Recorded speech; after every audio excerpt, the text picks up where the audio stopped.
Welcome to GIODN, the world's fastest growing global OD network, helping professionals to learn, network, and advance in the field of OD to make a global impact.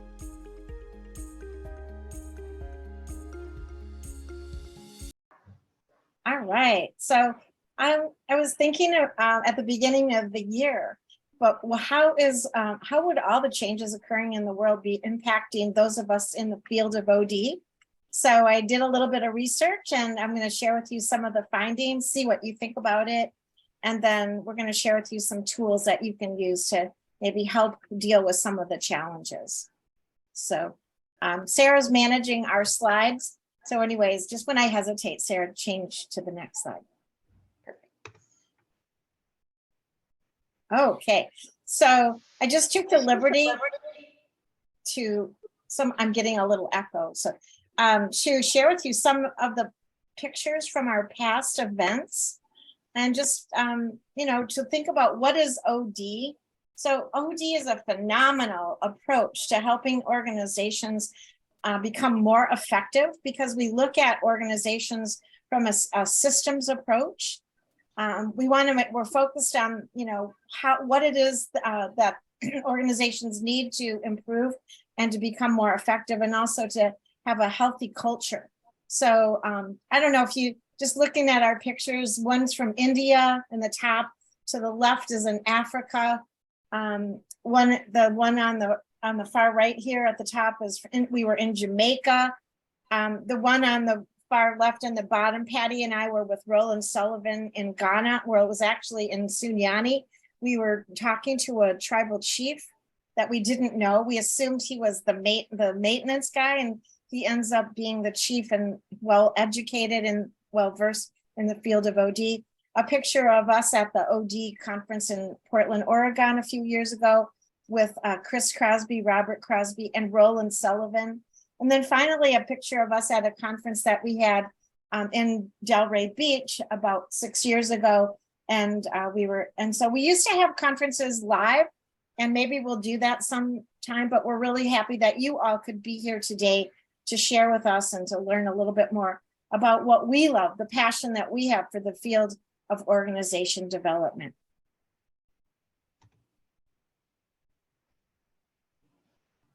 So just to, a lot of people in organizations don't really know what organization development is. It's kind of a secret, but really it is a process that you can use for helping organizations through transformation. And the most important part of it is that we provide a customized approach by collecting data within the organization to help them identify what are the challenges and the issues they're facing. Also, that we bring people together to start to build a stronger culture of collaboration, innovation, and change. So just in a nutshell, this is a little bit about what OD is all about. I wanted to share with you some of the principles of organization development. We really love the work of Kurt Lewin. He was the founder of organization development over 70 years ago. He actually called it research science. And a lot of the things that we know about OD today, he actually presented to us through his research. He brought OD to MIT in the early 40s, and then to other universities. And he was the founder of NTL, National Training Labs, but he never really got to attend. But what he thought was that we should all share best practices and then practice our skills so that we could get better. So we're actually borrowing from the field of behavioral science. We are using techniques from psychology, sociology, anthropology, political science, and others. So we also are concerned with conducting surveys and giving feedback and being expert in data collection, data analysis. He gave us the whole process of the action research model. And then he also firmly believed in a plan change methodology, which is a process for unfreezing people, moving them forward, and then refreezing them so that they don't go backward and they can move on, they can move forward with a new change. Some of the work that he talked about called field theory is a tool that we use in our classes. And it's where we take a look at what happened in the past, what's going on in the present, and what do we see as our desired future. One really valuable tool he gave us to be able to analyze the forces that prevent us from moving forward and being successful is called force field analysis. And another technique that he introduced, and this was used in the early days for leadership development, for at-use growth, and also for people that were heroin addicts. But it's a powerful, he used it with other OD professionals, and it was called an experiential learning. When you would meet in leaderless groups, kind of silently, and then you would learn how to use dialogue as a tool for learning. He also introduced to us, believe it or not, the first leadership model. If you remember back in the day, some of you might not, but it was actually called you were either an autocratic, was on a spectrum really, the level of autocratic leadership to the level of democratic leadership. And this became the 9.9 model that Jane Mouton introduced to us in the early 80s. And then he really firmly believed, because he came from Nazi Germany, he actually escaped. Many of his relatives never got out. He was trying to reinforce the democratic principles within an organization. So those are just a few of the principles of organization development. And then if you look on the right-hand side, I just want you to think about the principles for organization development and what conditions must be present in order to have an effective OD intervention. It must be problem-centered. In other words, there must be 2 or 3 leaders that own the problem, they're responsible for it, and it will be measured. Also client-centered, that people who are involved in the problem or the change are involved in the process.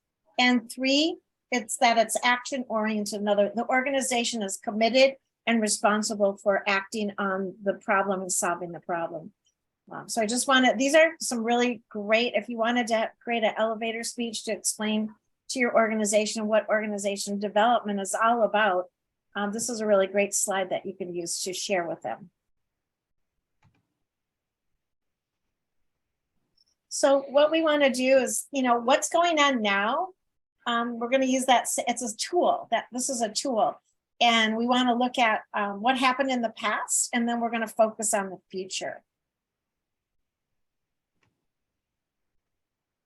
And there are some challenges ahead, according to the literature, that organization development must deal with. So looking at this global model, there are several challenges that are going on in the world. And, I think I could have probably added a few more to this, but just the environmental, the economic, the governmental, healthcare, education, all of these things are really impacting our entire world. And so we as OD professionals, not only are we responsible for addressing the issues within our own organizations, but our own communities, our own neighborhoods, and then our own, whatever we can do to help other people, but also to be responsible for sharing our technology and our tools for other emerging countries throughout the world that are facing really difficult times right now. So we have developed strong relationships with our colleagues in Africa, in Ghana, with Gabriel Benaku, and he has actually created a college to teach organization development. So all of us go there. We haven't been there since the COVID, but we want to go there and do another conference. And when we have our conferences, we usually have about 100 people attending, and they're just really, really thirsty to learn more about the OD techniques that they can share with, in their role as OD professionals.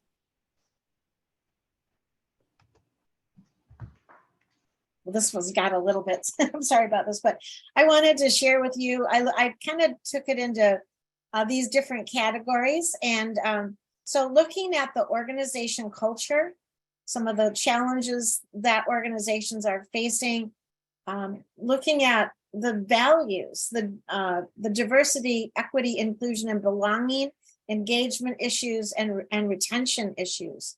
So it looks like we're going to be having some layoffs, but still people are struggling to find skilled talent that they need to drive their business.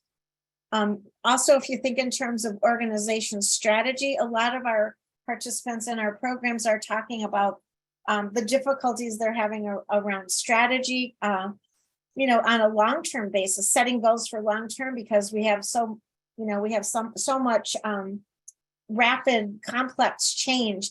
And also, how are we going to be able to measure results?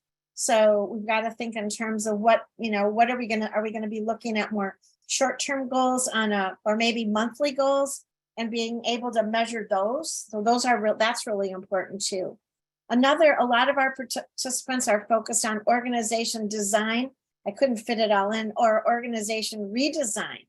And they're concerned about their current organization structures, how effective they are, and how easy it is to be agile with a hierarchical structure. So they're experimenting. Many companies are experimenting with different types of structures.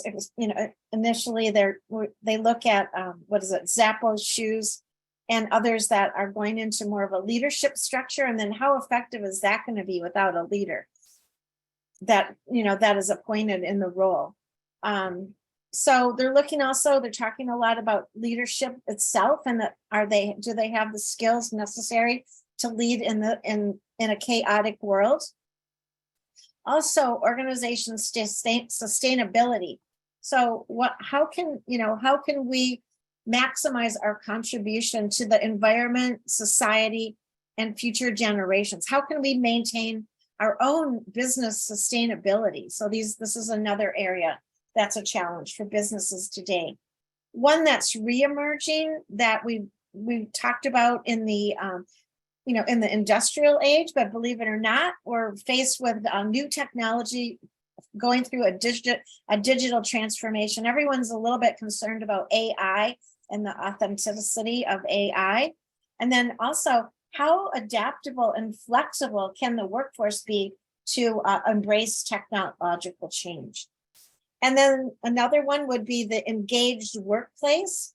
And this is where we make it a safe place that people want to belong, that we are focused on tasks, but also caring about the individuals that work with us, that we work together as a team, and that we have a more caring and trusting and valued culture. And then also talking just about the social structure of organizations, because of the workplace, the changing workplace, and the virtual versus hybrid work structure. Then we have to develop new ways of working, learning, and collaborating together, and help to develop new skills, mindsets. And I said the culture several times, but we are going to talk about culture. So these are just some of the current challenges facing organization development practitioner in today's world. So what I wanted to talk about is, what are some of the challenges that you're facing? So if you could click on there's some items that come up, Sarah.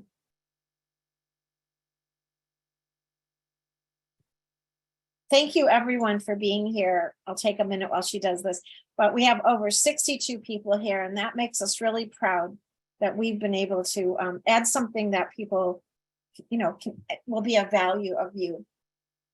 So I know we have a lot of people, but if you could just stop and think for a minute, what are some of the OD challenges facing your organization?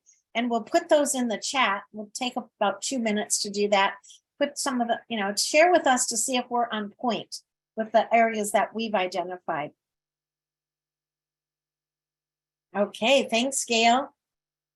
All right, wow, okay, so we're on point for some of you.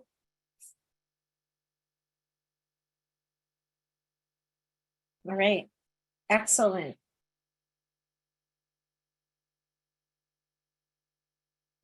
Okay. I love that. I can see the chat without clicking on the chat. Thank you. That was a new one, the one that just leadership styles. Okay.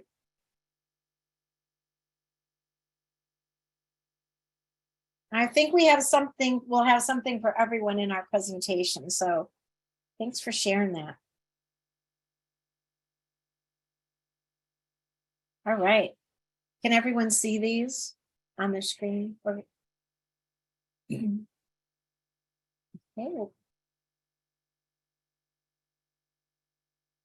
Okay. Thanks, everyone. I really appreciate your comments there. We can also download the chat. So before the session ends, you can go into the chat at the top. There's 3 little dots and it said save the, save the chat. So you're welcome to do that. So Sarah, if you'd move forward.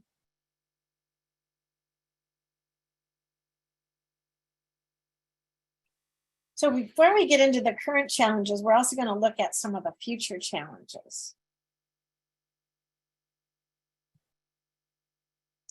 We're going to look at culture change. There's a new model for culture change.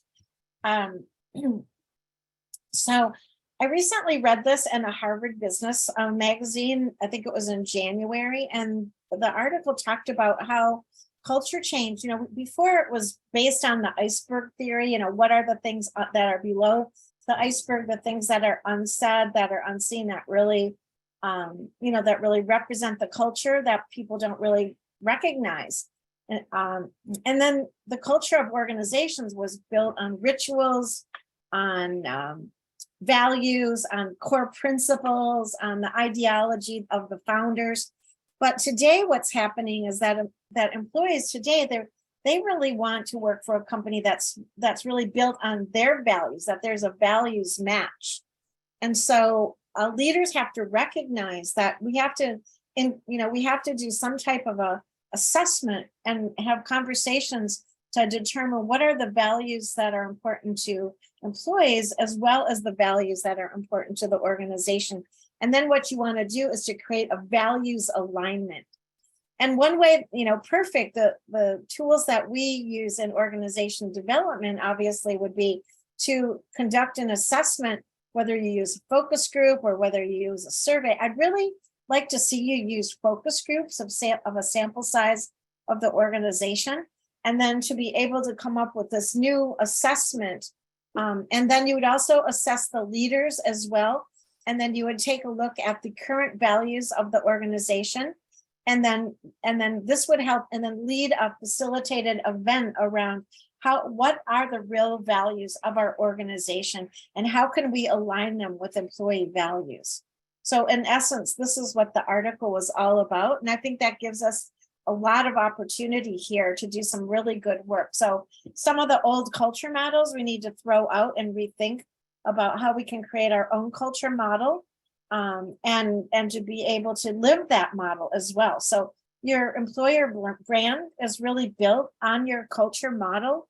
And so in order to, to have a good handle on that, we need to reassess. So I really like the last statement about when aligning your values with your strategy, culture, and employee values, it's really going to link to improving employee engagement, retention, inclusion, performance, equity, lower turnover, and impact your value proposition. So I want to talk a little bit about complex change. I know I only have an hour and I'm 30 minutes into it, but let's take a look at, thank you very much, Sean. Let's take a look at leading complex change. So you might have heard about this for quite a, for the last few years. Organizations, just every day we get something new thrown at us, right? This week it's financial. Last month it might have been, it might have been economic, or it might have been environmental, or so many things are just thrown at leaders every day that impact their organization. And what we need to do is to help people to be more resilient and to just kind of move ahead as soon as we're faced with a challenge. And a lot of people resist change. So if you think in terms about the Kubler-Ross model, first of all, we're like, we deny it, right? And then we don't believe it. And that, and we go through all of these, and sometimes people get depressed. And I would say leaders too, because they're like, what? And I have no idea what to do because there's so much unknown change going on that I'm faced with. But what we need to do as OD professionals is to help them to be flexible and to see the possibility and to jump right in and to start to assess what is going on. How is it impacting me? What is it that we need to do to overcome it, to take some steps, to create a plan, get other people involved, get other people's ideas, and to lead, not to be stagnant and not to be fearful. In face of all complex change, leaders have to act, and they have to put on a good front, and they have to be able to make decisions. So, we have to, organization development helps because we have a process. We have a scientific research-based process that we can help organizations to be successful. Research says that most change efforts fail and only 34% are successful. And that's really terrible, to spend all that time working on a change initiative only to have it fail. So why not have a planned process in place that's based on research? So anyways, I think I've answered the slide. The slides are there for you to read that you have access to, but I'm just kind of talking from my heart on what I see and what it is that we have the opportunity to do to help organizations. So if your organization is one of those that make fast decisions and they don't find the root causes and they're quick to act to implement the solution to the problem, or they have the solution the minute that the change comes up, then that's attributing to the failures and the low percentage of success rate. So there's a whole process in organization development. A big part of it is helping the organization to learn how to change, how to train other people, and how to help people overcome the resistance to change. Jean's going to talk more about this, but there are two models that we look at. Well, the Banning model, we just really learned about maybe in the last 2 months from one of our participants. I don't know if those people are here, that person's in the sessions, but thank you for that. So Jean's going to talk to you about this, but if you look at it, the Vulcan model looks at the volatility of the change, the uncertainty of the change, the complexity of the change, and the ambiguity of the change. And it was developed over 20 years ago by the military, and it was in response to the globalization and I can't say that word, of business. And then, but the Banning model really speaks more of today's organizations and dealing with complex change. It describes a new world in which the old values, this is what we're faced in the workplace today, and rules are the way that we, every system that we have in place around culture, around the workplace, around human resources, around skills and development no longer apply. And they call it brittle, anxious, nonlinear, and incomprehensible. And it helps us really to consider the chaotic and completely unpredictable events that can have a major impact on their operation. So for instance, last week when we first heard about the banking failure, I freaked out. Patty was on the phone with me. We talked and she goes, oh, well, I looked up the Wall Street Journal, and they, in the Wall Street Journal talked a little about it. But what that made me think, I was upset for a while, but what I did was I went, I've got to be in a selling mode. So I've got to try to attract more customers. And so I thought, wow, that was amazing. I got myself out of denial and unacceptance right into and moving to the future. And that's what we have to talk about as leaders. We have to think about how can we, when we're faced with this extreme change, unpredictable change, we have no control over it. What is it that we can do? What is it that we have the ability to do?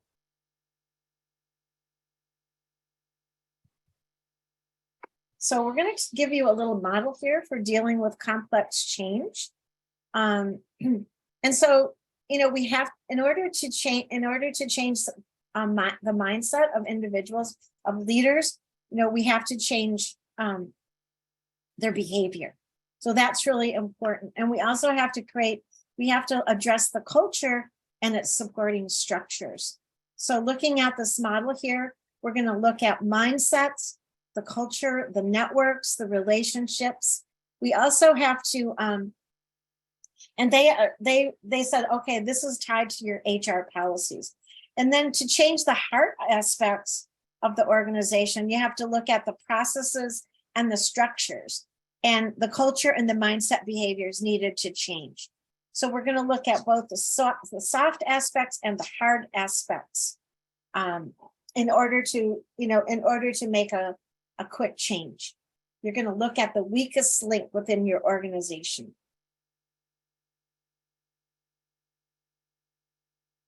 So if you compare the two here, what is it that you currently have? Do you have a fixed mindset or a growth mindset? So we want to take a look at, if you're resistant to change, or you don't like change, or you think that what you're doing is the right way and you're going to maintain it until things change, or you don't believe it, you feel like it'll go back to the way it was.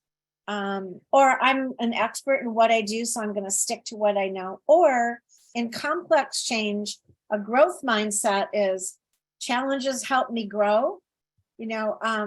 I'm willing to change. I need to change. There's new ways of doing things. I can accept feedback. I like to try new things.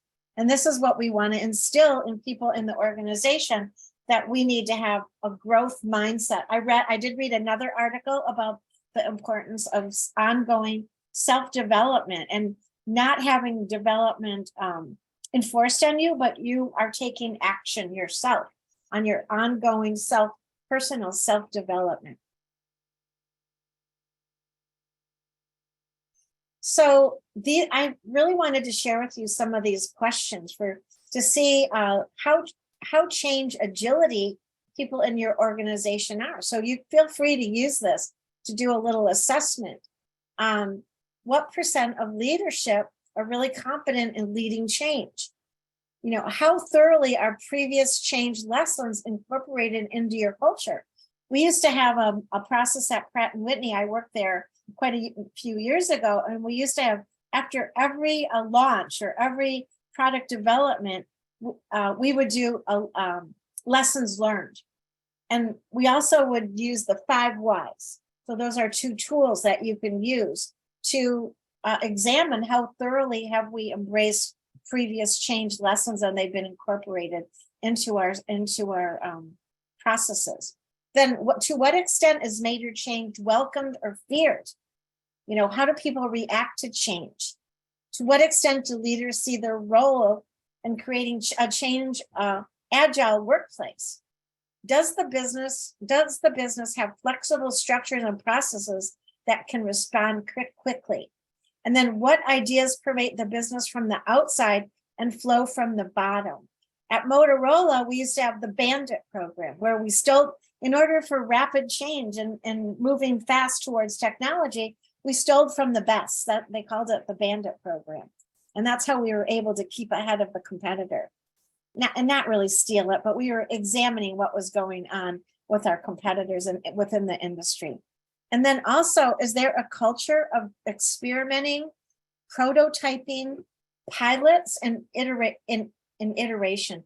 So this is kind of reminds me of design thinking. So borrowing from the field of design thinking. So this is a culture, a change agility questionnaire you can use and see how flexible people are within your organization towards dealing with complex change. And then also, this is another tool that we use in OD. And this is taking a look at, do you have all of the components of change within your organization? Are they well established? So if you look at governance, people, process, technology, and execution, if you have all of those 5 components of change in place, then you're going to have successful change. But if any one of them are missing, these are the symptoms that you're going to experience. So if I'm not going to read all of them, I don't have a lot of time, but this is a really great graphic. Our participants love it. So if you can test the symptoms and see if any of these symptoms, confusion, resistance to change, people are sporadic to embrace change. There's a lot of anxiety and frustration and a lot of false starts.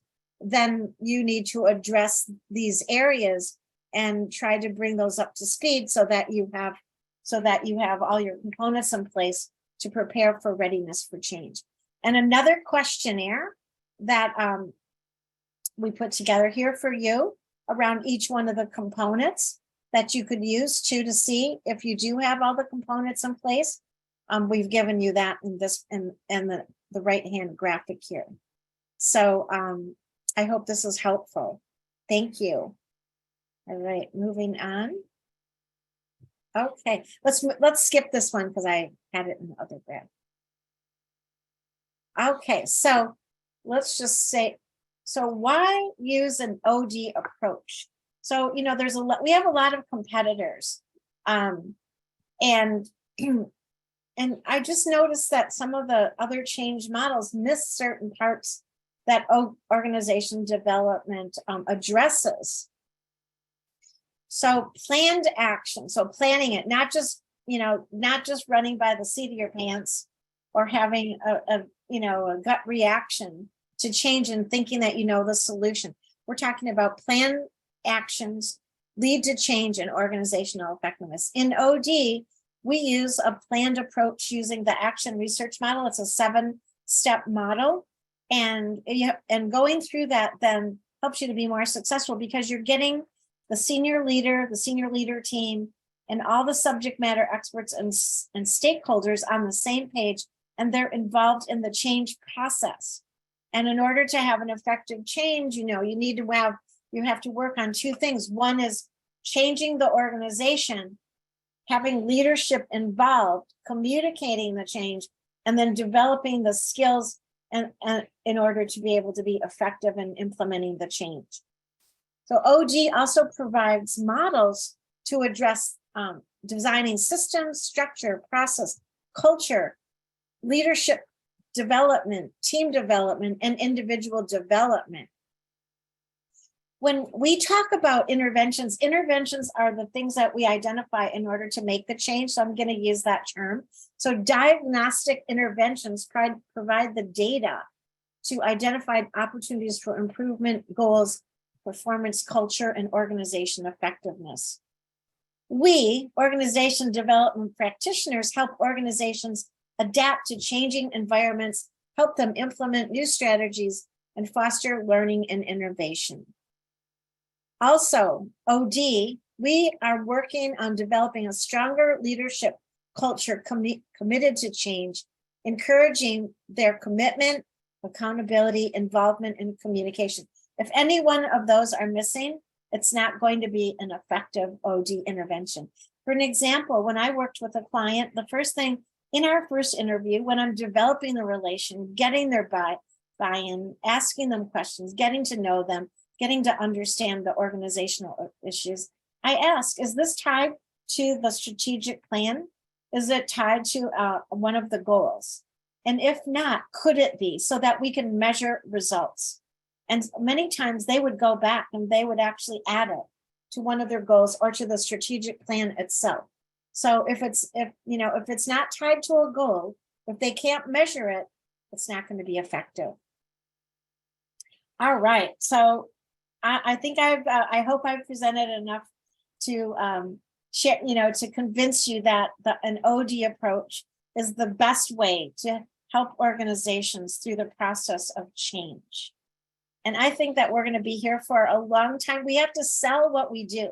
We have to show leaders how we, who else in the organization, where in the organization structure does OD sit? I think it needs to be either on the senior leader team, or we have to be directly, aligned with the senior leader.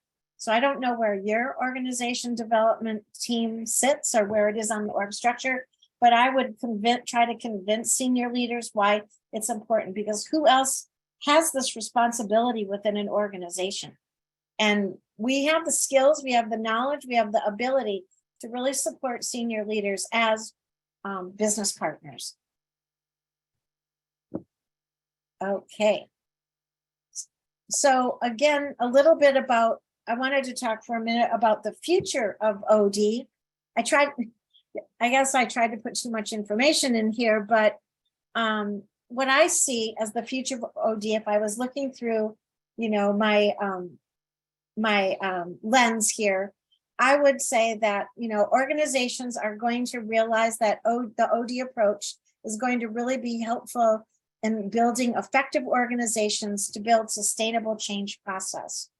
That senior leaders will develop OD change ability competencies, and that organizations will be skilled in dealing with problems facing complex culture and change. In the workforce, people will work and live in harmonious, peaceful, prosperous, and healthy workplaces and society. People will be valued in their role in the organization effectiveness and become part of stronger work teams that help organizations. I can't read the bottom part there. Organizations will value employees, create an aligned culture. Employees will feel valued and cared about, and organizations will thrive with a positive culture, employer brand, and harmonious workplace. So that's what I see as the future of OD. And I think we can make it happen through our practices and through our skills and through our dedication to the field of organization development. So, just go back a minute. Just go back a minute, Sarah. Are there any questions or thoughts about the future of organization development or what I presented today? Does anyone have any comments? Good morning, Nancy. This is Jonathan Pugh. How are you? Oh, hi, Jonathan. How are you? Good. We had a program one time before on dialogic as opposed to diagnostic OD. Mm-hmm. And I'm just thinking back to the newer Bandy model, and I mentioned that to Jean just a week ago or so in a chat comment as a newer kind of thinking from VUCA. But I think that the Bandy model leads us to think that OD has to embrace or be comfortable with facilitating unplanned change. Absolutely. And maybe that's the difference between planned and unplanned. Transitional change from a traditional a transitional change being the traditional OD model of plan change, defining a future state, looking at the current state, identifying the gaps, and then the change plan is closing the gaps. Mm-hmm. But now we have this whole thing that I think Bandy captures of unplanned change. We don't know what the future state is. We don't know what the answers are. And so one of your slides talked about probes and testing things, and that's another aspect of unplanned change, where we try to get as many elements of the whole system or whole organization in the room and gain consensus on where we might go. And OD facilitates that that process, but it's unplanned, right? It's more fluid, it's more experimental. And I think I have a thought on that, Jonathan. I think it's unplanned, but for instance, we all went through a hurricane. I live in Fort Myers, so yeah, so we didn't know what was happening. We were like, oh, we're listening to the weather. We didn't, and what we did was the known. Just prepare for the hurricane, prepare the house, everything you could think of. Right. And then all of a sudden the whole thing changed, and it was coming right towards us. And the weathermen are saying, don't leave. Well, I said, no, we have to leave. And here's why. And they're saying, there's no way out. There's no way out. And I'm saying there is a way out. I went and Googled it. I found the path. So even in unknown change, I think you have to go from maybe, how about let's think about it in terms of unplanned to planned. You have to make some kind of a plan. You got, and maybe you're making the plan as you go through the, you know, the complex change or the unknown change, but you have to have a plan that everybody agree on. Otherwise you have chaos and danger. So that that's what I was thinking. I mean, I'm not discounting what you said, but I really feel like you have to have some kind of a plan, some kind of a short-term plan. I agree with that. I think that the distinction perhaps is how you get to that plan. Yeah. Everyone, well, you got to lead it. You got to ask the questions. What if we stay? What if we leave? What if, you know, so people that did stay in our hurricane, they lost everything and their car and their lives were in danger. And because trees were falling down, you know, it was just terrible. But we luckily, you know, we had a plan. We worked our plan. We had to modify the plan along the journey. Exactly. Yeah. And then we looked back and said, what should we have done differently? You know, so we're using the OD tools in your life in a danger. I use that one because that was, you know, recent. But when we're designing, you know, an intervention with the client, sometimes they resist what we planned for that day. And we'd have to go huddle somewhere. Maybe we call it just in time and redesign what we were going to work with them on for that particular day. That has happened so many times. We have to, you know, we as OD professionals have to have the courage and the confidence to do that and to be okay with it. Well, I think you've supported basically what I was saying. I'm supporting. Sometimes plan change up front, there's not the flexibility and kind of adapting on the fly, and that's the name of the game in this new Banny world, Yeah, right? I absolutely. think how you describe your response to the hurricane is a good example of that. Thank you. Well, yeah, and you know what? When you're working with clients, it's the most thrilling thing that you know, as an OD professional, you're putting all of your skills, all your tools, all of your thinking together. Like what is going to, and you're focused on the client. What is best for the client? Sure. Thanks, Jonathan. We love you. Same here.